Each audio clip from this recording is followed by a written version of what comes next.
Welcome to the Nurse Shark Academy Show, a Baxter Professional Services production. Welcome to the Nurse Shark Academy Show, where we're experts in nursing and experts in business. I'm Tina Baxter, your host. The Nurse Shark Academy Show highlights business owners and others in the healthcare field who promote entrepreneurship. We interview nurse leaders and encourage them to tell their story. Today's guest is Danika Frandsen, and today's episode, how one nurse with intention impacts the lives of mothers and babies. Come feel the sun at the Nurse Shark Academy 5-Day Nurse Entrepreneurship Challenge. Are you a nurse dreaming of something more? A career where you call the shots, follow your passion, and make a bigger impact? With our 5-Day Nurse Entrepreneurship Challenge, you can transform your skills into a thriving business. Learn how to find your niche, build a business plan, market your brand, and scale your business all in just 1 hour a day. It's time to take control of your future. Start your entrepreneurial journey today. You already care for others. Now it's time to care for your dreams. I did it, and so can you. Your future awaits. Don't let another day go by wondering what if. Take that first step toward the life and career you deserve. Come feel the sun and sign up at the nursesharkacademy.biz today. Hello and welcome to the Nurse Shark Academy Show. I'm Tina Baxter, your host. The Nurse Shark Academy Show highlights nurse business owners and others in the healthcare field who promote entrepreneurship. We interview nurse leaders and encourage them to tell their story. My mission is for you to own your seat at the table of nurse entrepreneurship, gaining the confidence, skills, and freedom to live your life on your own terms. You will dream big and expand your consciousness as an entrepreneur. Join us and support these wonderful nurse entrepreneurs and leaders. Today's guest is Danika Frandsen, and she is the founder of Baby Steps Concierge Nursing out of Los Angeles. Welcome to the show, Danika. Thanks so much for having me. So as we like to start the show off, the first question we always ask is, what made you become a nurse? Such a great question. I have always been interested in the medical field. As a little kid, loved watching all the surgery shows on TV. But then got busy having my own kids, raising a family, doing those types of things. I took a lot of odd jobs, trying to stay home with the kids, but contribute to income. So once the kids got old enough, I actually just sat down and had a serious conversation about, it's my time, it's my turn. What do I want to do with my life? And I kind of went about it in maybe a different way than normal, but I kind of came up with a list of qualities in my ideal job. So without really knowing what that job was, I wanted to be able to wear comfortable clothes. I wanted to not have to go to, 10 more years of schooling to get whatever certifications I needed. I wanted to help people. I wanted to work with babies. I wanted to use critical thinking skills. So kind of went through and made a list of things, and nursing hit pretty much every single thing on that list. So I started applying to programs, and within a year had to do a couple little English 101s and those types of things. But within a year, got myself into nursing school, and here we are. Well, that's great. I think that's wonderful that you had a goal in mind. You maybe didn't know it was going to be nursing, but you had a goal in mind of what you wanted to do. And I like the whole idea of being able to wear comfortable clothes. Listen, I was going to make my dream list, and maybe I wouldn't have gotten everything on that list, but if it's a dream list, you might as well put everything on there. And you know what? Scrubs are really flipping comfortable. So yes, they are. I don't know about you, but during the pandemic, when everyone was working from home, including me, my uniform became jeans and a t-shirt, just like I was back in college. So it's really hard to transition back into dress clothes. Yeah, I've never really been a super dressy up person. Comfort's always been really important to me. So, yeah. So where did you go to school? Out of curiosity. For nursing school, I actually went to a local community college, College of the Canyons in Santa Clarita. It's kind of a small program. They only accept 50 applicants per semester, and they have about 300 people vying for those 50 positions. So I got really, really lucky, and I got in basically the first time I applied. So, okay. So you started with an associate's degree then? I had already had an associate's degree in early childhood education, so not really nursing related. So that was when I was talking about I had to take English 101. I also had to go back and take microbiology and anatomy and physiology. Those were prerequisites to get into nursing school. So I see. So you transitioned to the 4-year program then?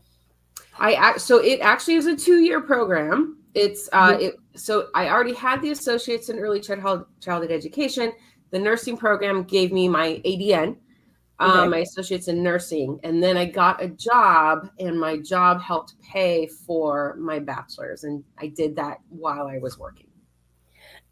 I go through all of that because I want our listeners to know that you can start in different places in life, right? Absolutely. So your background might be different from my background. I started out into the nursing program after already getting a bachelor's degree in biology. So it Okay. was very different for me Hmm. because I ended up with 2 bachelor's degrees. And Nice. so I want people to hear that it doesn't matter where you start as long as you get started. The other thing is I was 40 when I went back to school. So that's something else that a lot of people had said, wow, I kind of thought I was too late. Like it's never too late, right? And I was not the oldest one in my nursing class, but I was 40 when I went back. So yeah, you can always start. It's never too late to fill No. those dreams. And so you had a career before you went to nursing school. And there's a lot of people that have careers before they decide that, hey, maybe I want to do something differently. And that's okay. Um, I worked in a variety of departments in the lab and worked as a CNA and all of that. And before I became a nurse. And so I think it's important. You bring to that educational standpoint that lived experience. So Yeah.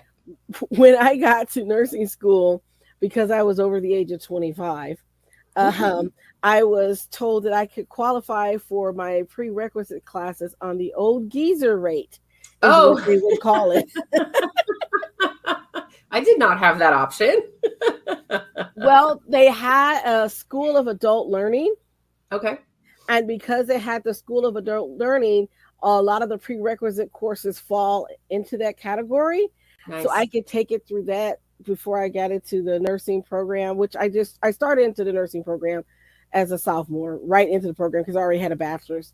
But because I Right. had a couple of classes I had to take Hmm. for nursing specifically, that prerequisites, I got to do it on the old geezer rate. So at least there was that, right? Yes. Yes. Silver linings. Good for you. So what was your first job coming out of nursing school? Ooh, okay. So one of those things on my dream list, and I think I mentioned, was I wanted to work with babies. So I actually went to nursing school to become a NICU nurse. That was my goal. Mhm. I talked to as many NICU nurses as I could. Every time I did a clinical, even if I was in the hospital to do a med surg clinical, I would see if I could get into the NICU just to see it or talk to someone in the NICU. Peds was my favorite rotation, obviously. And but I was prepared to have to do some med surg nursing first because everyone says you can't go right into the NICU. I found a hospital that hired new grads, and I was able to get into the NICU as my first job. Again, a crazy random sequence of events. I was kind of in the right place at the right time, and it was a wonderful experience. I had the most nurturing, supportive staff around me, and I just was so excited that I was able to kind of live the dream right away. So yeah, I did NICU. I ended up doing NICU for 4 years. I did switch hospitals, and I'm actually now in postpartum. So I'm still with babies, just not with the NICU. But yeah, I've been very, very fortunate to be in all the units that I wanted to be in. You know, I'm going to say you set your intention, right? You set your intention to go to nursing school, and you did. You Hmm. set your intention to be in the NICU, and you were right out the gate, which is Yeah. not something that usually happens for new grads. So kudos to that hospital for doing that. Yeah. And it's sort of like with me with psychiatry. I did not want to do med surg. I'd worked on med surg as a nurse tech. I did Hmm. not want to do med surg. I really wanted to be in psychiatry. Hmm. So I had 2 job offers. The first one that came through was for med surg. So I called the psychiatric unit up and said, hey, look, they offered me a job. If you're not going to take me, let me know because I need to work, but I really want to work for your hospital. And they gave me the job. Nice. That's awesome. Yeah. That's also a good lesson too. It's always worth asking. It's always worth asking. Yes. Because you never know. You know, if you don't ask, you won't get. And it's sort of similar to how I got into nursing school. I just basically called them and said, let me into your school. And it worked. Listen, it whatever worked. works. As a transfer student, I said, I want to transfer to your school. Yeah. I want to go to nursing school. Let me in. And within 2 weeks, I was enrolled in the university, transferred, and got into the nursing program. Wow. Within 2 weeks. Wow. I do not recommend anyone say, letting it go to that, but I was very naive. Mm. I didn't know that it was competitive and hard to get in and all of this kind of stuff. I just knew I wanted to go to nursing school, and I called the university up and said, I want to transfer. This is what I'm doing. This is, I've got my degree in biology almost. I have 2 credits left, classes left to do for that degree. Let me into your school. And they did. That's awesome. That's awesome. So it happens, but you set your intention, and that's important. And so right now you're working in postpartum. Tell me about how you came up with Baby Steps Concierge Nursing. Where did that come from? That came from working postpartum. So nowadays, if you have a baby, you're only in the hospital for 24 or 48 hours, generally speaking. And the first half of that, I can have a full conversation with one of my patients when I admit her, and she will have no recollection of that conversation the next day because she just went through who knows how many hours of labor. She hasn't eaten for 12 hours. She hasn't slept. She's got a new baby. She doesn't know what she's doing. So there's a lot of things that are happening. So 24 hours in and of itself is not enough time. And then they're really only kind of aware of what's going on for half of that. And so trying to teach a new parent everything they need to know about taking care of a baby in that short amount of time is darn near impossible. So what was happening is a lot of patients, I was discharging families, and in 1 week, 3 separate families said, can you please just come home with us? We don't want to do this by ourselves. We don't know what we're doing. Please, can you come home with us? And the first one, I was like, oh, yeah, no, that'd be great. The second one, I was like, no, but that would be great. And by the third one, I was like, man, well, no, but let's see. And honestly, that's where the idea came from. And I started looking into what are the options out there for people. And there's not a whole lot. There are postpartum doulas, which do a lot of work with the mom, and some of them also help with the babies. But there was no one out there that was nurses, postpartum nurses, NICU nurses that were offering these services. And so I thought, you know what? Let's do it. I'm all about education. I'm all about helping people. Let's see how many people we can help and give them an option of having some more support when they get home. So what's interesting is that you saw there was a need in the marketplace, moms and families having newborn babies. And I could just imagine how terrifying that would be especially if you have a child that's coming home from the NICU. Yes. Right. And now they're like, well, good luck. Yes, absolutely. Those poor parents are terrified. It's scary enough having your child in the NICU, but when they are in the NICU, they are being monitored 24/7, right? Everything is being watched all the time. And then when we deem the neonatologist deems the baby ready, we pull all the monitors off and we say, all right, go home. No monitoring necessary. And the parents are like, what do you mean no monitoring necessary? They are terrified. So it definitely is with the NICU parents, but even the ones that are just in postpartum, sometimes labor doesn't go the way it was expected. And mom wanted to have a vaginal delivery and she had a C-section and now she can't move around very well. Or maybe she had some bleeding issues or some other things are happening. She still has to go home and take care of this baby when she still is flustered and upset and maybe even traumatized by what just happened. So there's so many reasons that it's hard when you go home to just jump into that parenting role. So not everyone has family around. Not everyone has grandma that can come stay with them for, a couple of weeks. And so, yeah, there's just, we want to be there. We want to be a resource available to anybody that has a baby that just, for whatever reason, wants a little extra support and guidance. So, what type of services do you provide to these families? So we do offer some services that we recommend pre-birth. That would be newborn education classes. So getting some hands-on, I have some baby dolls. I should have grabbed one. I have some baby dolls that we use. So hands-on training with diapering and swaddling and just handling a baby, so that you're not being introduced to those skills for the very first time in the hospital after a 12-hour labor and no food and no sleep and all those things. So that's one of the things we do. We also do have some packages where we'll come in and talk to you before, and we'll talk to you more about what to expect in the hospital. Not just labor, but maybe like the postpartum and what you're going to be responsible for with your baby. Talk to you about your concerns and your expectations about being a parent. Sometimes if our expectations are not quite in line with reality, it's going to throw us off.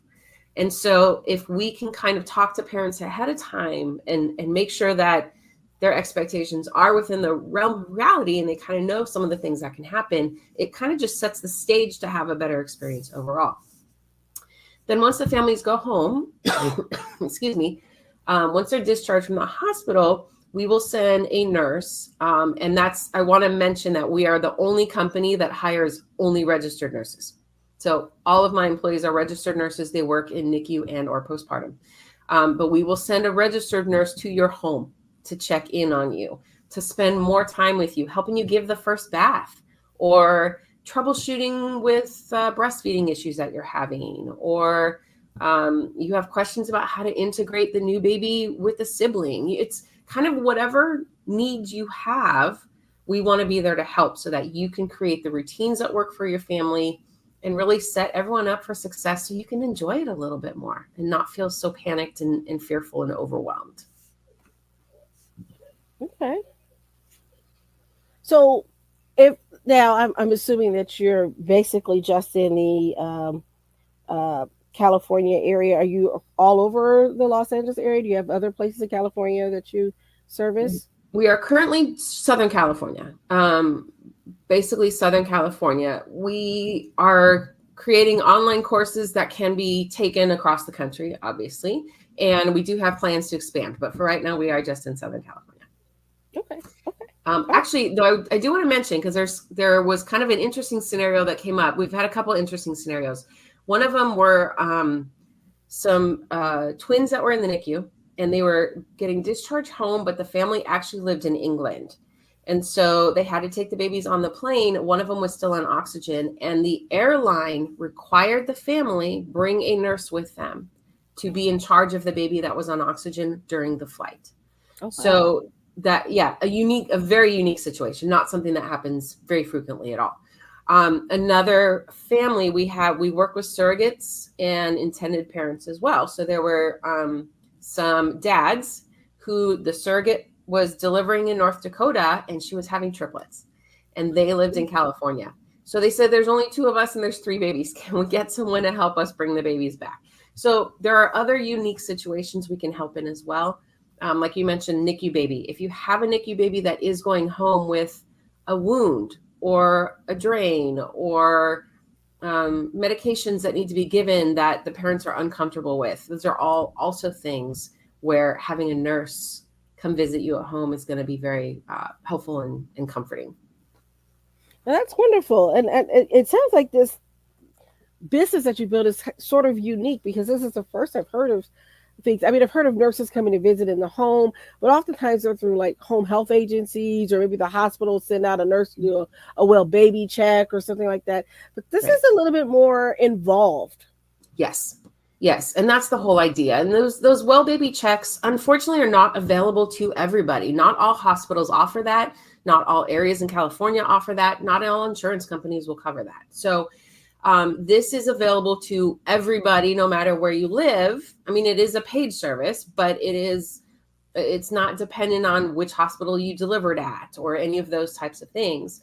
And we really are going to come in and be at your beck and call while we are at your house. We're not going to do your dishes. I'm sorry. But if you really are like, I really need a shower, I will hold your child for a half hour while you go take a shower, But the idea is to really help the parents settle in whatever that looks like for them. If they are having trouble with feeding, let's address that. And it's not, let me feed the baby for you. It's let me show you what to look for, how to troubleshoot yourself, how to fix things in the future, how to tell if it's going well or not going well. So it's really a lot of education and very specific to each family. Well, that's great. And so you mentioned that it's a paid service, so I'm assuming that it's because it says concierge right in there. Yes. So is it like a membership that they can get into, or do they have we don't? Yeah, that's a great question. And the concierge medicine in general is still kind of a fairly new concept. So we don't have a membership. But we do kind of have what I was saying, like that package. So because we really are dealing with newborns, we're not going to be someone that you're going to call for the first year. We're going to be someone you'll call for maybe the first month. A lot of stuff after that, your pediatrician can help you with and that kind of stuff. So if you wanted we have package, you can either pay hourly and say, I just need someone to come help me troubleshoot this one thing. And we can just send a nurse out for that. We did do that once with a feeding issue with a baby. And it actually was 3 weeks in, the baby was 3 weeks old. And the parents called me and said, he was eating fine and now he's not, what's happening? And we were able to troubleshoot that in an hour or two. Or it can be a package, and the package can include, like I was talking about, a lot of those pre-birth things. And then as well as the post-birth visits, and we can customize packages to whatever people need. But the concierge part, my intention in the use of that word was really more of the we will come to you and help you in your home with your unique situation. It's wonderful.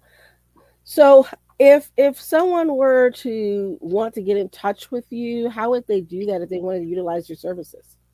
The best way is actually through our website. Excuse me. It's babystepsnursing.com. There is an inquire tab, and you can just fill out name, phone number, email, whatever information you want to put on there. Put a little note in what you're looking for or what question you have. And it doesn't have to be just a quote for services. If you are having an issue with your baby and you want to just pick our brains, feel free. But yeah, the inquire tab on our website, it kind of tends to be probably the best place to do that. Okay, great. And just so they'll have it again, say the website again. babystepsnursing.com. And that is steps plural. Okay, great. Yeah.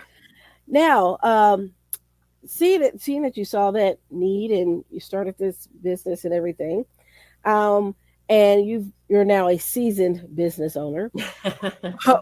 Excuse me. What piece of advice would you give to a budding business owner? That's a great question. It's hard to narrow down just one thing.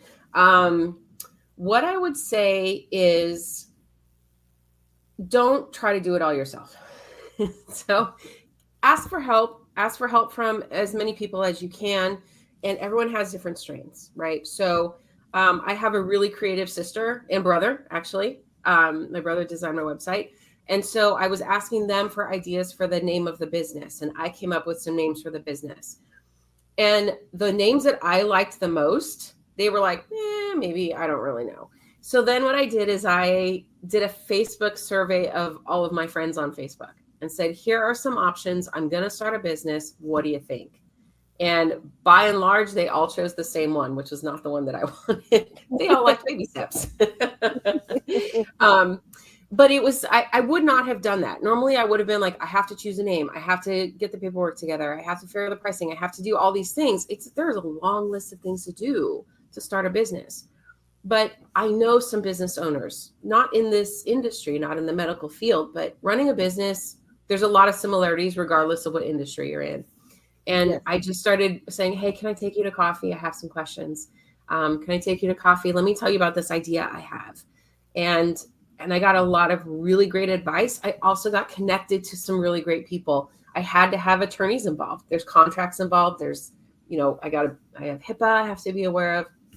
So, but I was referred to some really great attorneys that I was able to trust right off the bat, which was huge. So I would say look for your resources. I mean, I tell my kids this in life, always, always, always look for the resources and use them. Definitely. You can be in business for yourself, but you don't have to be in business by yourself, as the saying Absolutely. goes. And finding that those people, those mentors, those coaches that can help you get further in your business and maybe keep you from making mistakes and pitfalls and things like that, that, maybe you wouldn't have known. In my mind, as as a legal nurse consultant myself, my thoughts was, right, ooh, okay, so we've got the HIPAA thing, we've got malpractice. We need to make sure we take care, all those things that you think of when Yeah. you're starting a business like this. And I'm so glad that you were able to have an attorney work with you. So you're doing this business on the side, or as you also work still postpartum? I'm working part-time in the hospital for now, and doing this on the side, but the goal is, hopefully, I mean, by the end of the year to only be doing this business. This business is going to be my forever job. And that's the other thing too, is you have to be patient. You can have the best idea in the world and you can get everything up and running in a few months.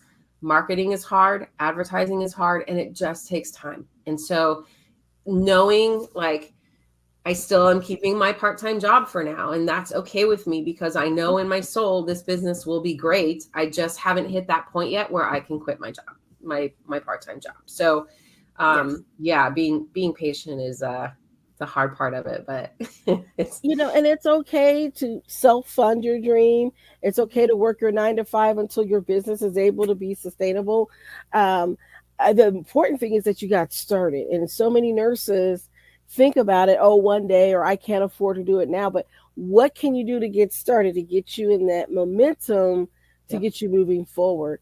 yep. And I think that you've done very well with setting your intentions and going for your goals, and so I applaud that. Thank you. Thank you very much. I've actually I've had a lot of little businesses in the past. This one, everything came the easiest. All the decisions came the easiest. And it's because I'm so confident in this one. This is my passion. They always say try to, start a business and whatever your passion is. And the problem was I always liked so many things growing up. I never really knew what my passion was. This is my passion. And now that I know that, there is a calm confidence. Like I said, I know this is going to be great. And I know it's just going to take time. But every step along the way, someone will ask me a question. I have the answer. I have the answer. I got it. I know where we're going. I know where I want to go. I know where I want to be. Um, so yeah, it's a good feeling. It's a good feeling. Okay. All right. So there's not much more I can add to that. I think this has been a great segment. I do appreciate your time for coming here. And I wanted to know really quick, are you a part of our tribe? If you join the tribe on the LinkedIn, I believe you are, in our 1 million link up women in our nurse business enterprise tribe. If you have not, join us, because we're going to be doing some co-marketing things. Okay. And one of the things I like to do is to say, if you're in the California area and you want to utilize your services, this is what we can do to share. And then maybe you can start a franchise that will go across the country, and you can Right. have a franchise in every state. It's on the list of things of possibly having in the future. So yeah. If I'm not part of that, I'll go double check when we're done. And if I'm not a part of that tribe, I'll jump on. Yes, yes. So we do have a private group on LinkedIn for female nurses at this time, only Mhm. because we're part of the 1 million women link up initiative. So that's why it's private for just female nurses. Sorry, guys. We'll invite you later, but this is an initiative that we're doing to really get women in business to link up together. And of course, my tribe is going to be all about nurses. Yeah, of course. That is my interest. And so, again, I want to thank you for your time. And everyone, the show notes will be available to you, so you can get a hold of Danika and get on her social media and maybe share some stories or whatever you can do and give her some encouragement and some love. And I think that's wonderful what you're doing for moms, babies, dads, for families with newborns. So this is great. So I'm going to say good night for now. And those of you that are watching us on our YouTube channel, don't forget to subscribe, please. Hit that notification bell so that you're notified whenever our content comes out. Those of you that are listening to us on Podbean or wherever you get your podcasts, don't forget to leave us a comment, a like, and give us a rating on Apple. We thank you for all that you're doing, and good night and goodbye. Thank you. Attention nurses, are you ready to step into your power and transform your career? Introducing the 5-day Nurse Entrepreneurship Challenge, your fast track to building the business of your dreams. In just 1 hour a day, you'll learn how to find your niche, build a business plan, market like a pro, and launch your dream business with confidence. This challenge is for nurses who are ready to make a change, take action, and create a life of freedom and impact. That's December 30th, 2024 through January 3rd, 2025, 12 p.m. Eastern. Register at the NurseSharkAcademy.biz. Your dream business is waiting. Thank you for listening to the Nurse Shark Academy show wherever you get your podcasts or watching us on YouTube. Don't forget to like and subscribe, and don't forget to hit the notification bell so that you'll know when all of our episodes come out. If you want further information, you can contact us on the NurseSharkAcademy.biz.